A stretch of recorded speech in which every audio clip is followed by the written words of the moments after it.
Okay, so let's dive in. Picture this, right? Wearing 9 continuous glucose monitors all at the same time. 9. That's quite something. It sounds a bit wild, maybe. Yeah. But yeah, that's exactly what this deep dive is about today, looking at the 9 Sensor Samba experiment from Diabetech. Right. And our mission, really, is to cut through all the marketing noise around these new glucose sensors popping up, especially in Europe. Mm-hmm. How do they actually stack up against the big names, Dexcom and Libre? Exactly. Because for you listening, whether you're managing diabetes day to day, or maybe you care for someone who is, or you're just fascinated by health tech, this stuff is pretty crucial. It really is. We want to give you a shortcut, basically, to understanding how to choose CGM tech that's effective, safe, and maybe just as important, how to actually read between the lines of those marketing claims. Mm-hmm. We're talking real-world performance here, what it means for your daily decisions, and even for things like automated insulin delivery systems, AID. And what's really interesting, I think, is that this wasn't just some lab exercise. It's all about actionable data. Actionable data, yeah. Explain that a bit. Well, it's the number you see on your phone or reader right then. The number you use to decide, okay, do I need insulin? Do I need carbs? Is it safe to drive? It's immediate. Gotcha. Not looking back at averages from yesterday, but what you see now. Precisely. And the whole deep dive is based on those Diabetech articles, the sneak peek, the results revealed, and the one on consensus error grids. They really focused on that user experience. Okay, perfect foundation. So let's get into that lineup. The 9 Sensor Samba, 9 CGMs, worn together. Side by side, yeah. Both arms used. Right, spread across both arms so you get a really direct comparison, same person, same conditions. It's like the ultimate sensor showdown. Mm-hmm. So who was actually in this? We had the ones people know. Dexcom 1 plus Ray, Dexcom 1, Libre 3 plus Gray, Libre 2 plus Re. Familiar faces. The established players. Exactly. But then the really interesting part, the newcomers getting all the buzz, especially at conferences like ATTD 2025. You had Yule Anytime, Kerson's Air, SciTag, Glucoman ICANN, and the Microtech links. 5 new names. And the goal was simple, wasn't it? See if they actually live up to the hype, especially as they're rolling out across Europe. Yeah, can they dance with the big guys? So how do they test them? Well, it was pretty thorough but practical. The person wearing them did 8 to 10 finger pricks a day. Okay. Using a contour next meter, which is known for being reliable, spread throughout the day, obviously. And importantly, extra checks if any sensor showed a low or if the person felt low. Ah, so catching those critical moments. Right. But the key thing, as we said, was comparing the finger prick to the sensor reading shown at that exact moment. Not downloaded data, the real-time actionable number. That makes so much sense for real-world use. Okay. Now, you might wonder, why weren't some other sensors included, like Medtronic or Eversense? Yeah, good point. They had specific reasons. Medtronic's Implera, for example, they just tested it recently, back in March 2024. Dexcom G6 and G7 weren't needed because they basically have the same performance and hardware as the 1&1 Plus SA, which were in the test. Makes sense. No point duplicating? Exactly. Metrum Nano, no big hardware change since its last test. Cybionics GS3, well, you just couldn't get it in the UK yet where the test happened. Right, availability matters. And Eversense. Different kettle of fish. No UK distributor, way more expensive, and you need minor surgery to insert it. So it wasn't really comparable for this kind of test, focused on these user-applied sensors. Got it. So a very deliberate lineup focusing on these accessible, newer European contenders versus the mainstays. Precisely. Kept it focused. Okay, let's get to the juicy stuff then. The numbers. MRDF.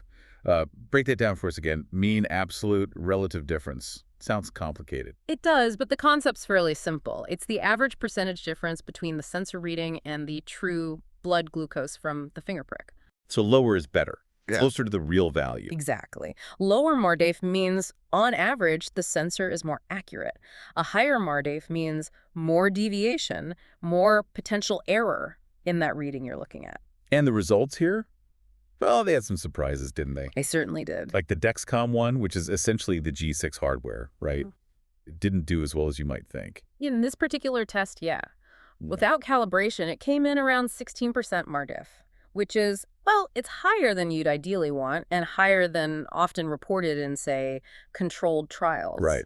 Which makes you think about that out-of-the-box experience versus maybe after it settles or with calibration. Absolutely. But then, the flip side.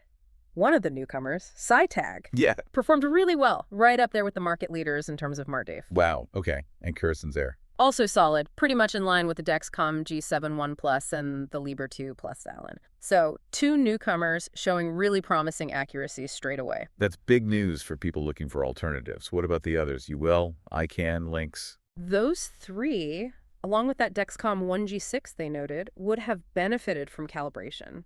Okay, so this test was purely uncalibrated. For most, yes. It was about that initial out-of-the-box performance, which gives you a good baseline, but calibration can often improve things for certain sensors. Understood. So MARDIF gives the size of the error, on average, but you mentioned that's not the whole picture. Not at all. You also need to think about bias. Bias, meaning? Meaning, does the sensor tend to read consistently higher than your blood glucose or consistently lower?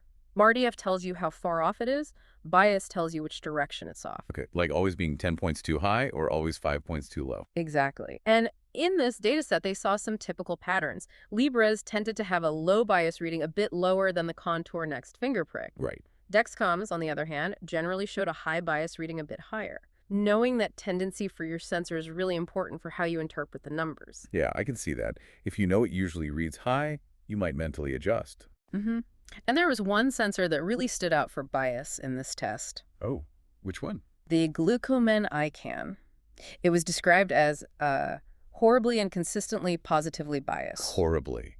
Wow. So always reading much higher than reality. Consistently and significantly higher, yes. Yeah. Which is, well, it's a serious issue. How so? What's the danger there? Think about it. If your sensor says you're, say, 150 milligl, but you're actually 110, you might take less insulin than you need for a meal. Leading to high blood sugar later. Okay, or maybe even worse, imagine you're actually getting low, maybe 70 milligl.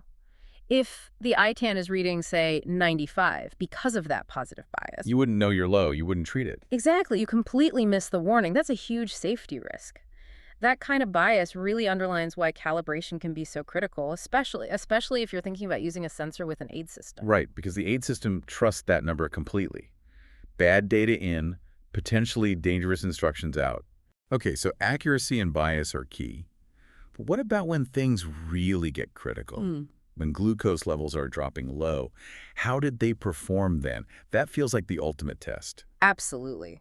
Hypoglycemia performance is non-negotiable. Errors here can have immediate, serious consequences. And what did the test show? Was it good news? It was mixed. Most of the sensors actually struggled a bit below 4.4 millimol, that's 80 milligdl. Struggled how? They generally tended to overstate the glucose value, so reading higher than the actual low blood sugar. Which is the opposite of what you want. That's dangerous. It is. It could stop you or delay you from treating a hypo. The exceptions, the ones that did better in this low range, were the Dexcom G7 One Plus and both Libre sensors. Okay, so the established ones held up better there. In this specific test, yes. And looking even closer at hypodetection, Carison's Air, one of the newcomers, actually did well here too, alongside the two Libres. How well? Over 80% of their readings were within 15 milligdl of the blood value when glucose was properly low. So pretty reliable at catching those lows. That's really good to hear for the Carison's Air. Anyone performed badly? Unfortunately, yes. The glucomen ICANN, again, it performed very poorly. It failed to pick up over 90% of the readings that were actually below 70 milligl or 3.9 millimol. 90%? That's shocking. Yeah. That's effectively blind to most hypos. It's a major safety concern, absolutely. Missing a hypo isn't just an inconvenience, it can be a medical emergency. Definitely puts things in perspective. Yeah. So how do we tie all this together in terms of overall clinical safety? You mentioned error grids. Right. Consensus error grids, or CEGs. It's a standard way to visualize the clinical risk of inaccurate readings. How do they work? Imagine a graph where you plot the sensor reading against the finger prick reading.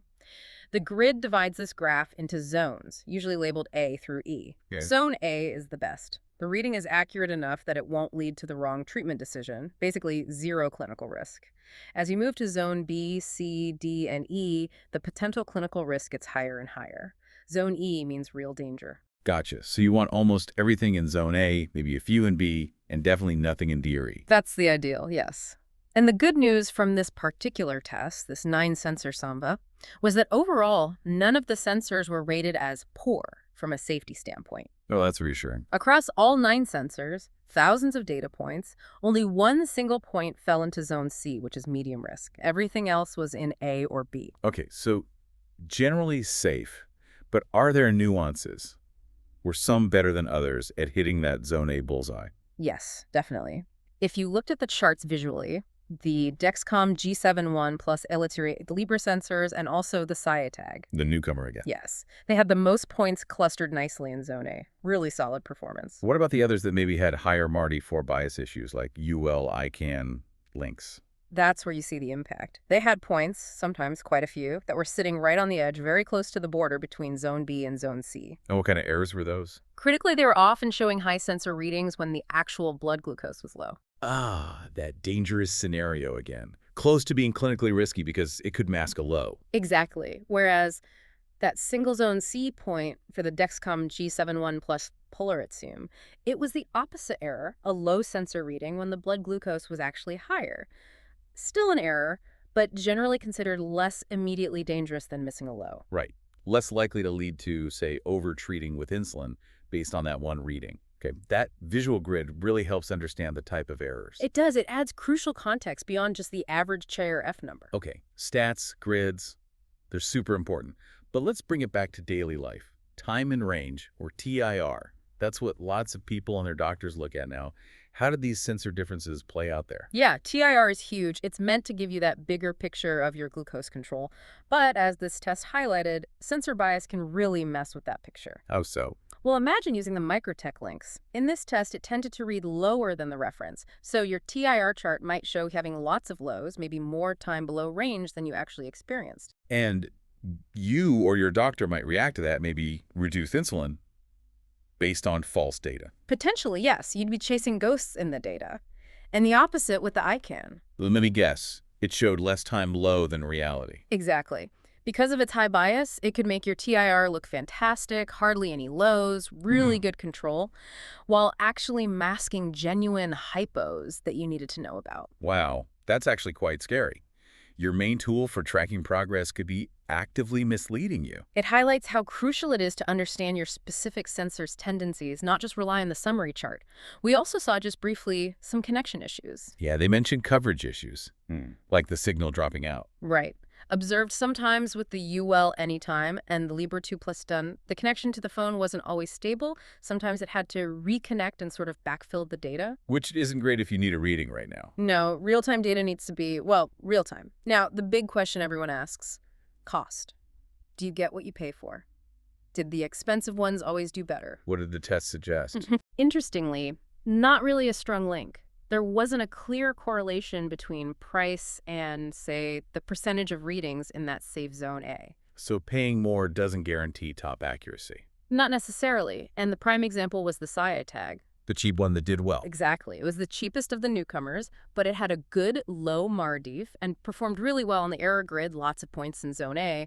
It kind of blows up the assumption that cost equals quality here. That's fantastic news for accessibility, potentially, if cheaper options can perform reliably. It really is. It suggests the market is genuinely becoming more competitive, which should benefit users. Okay, so bringing it all together, the ultimate question for many people thinking about advanced management, automated insulin delivery, aid systems.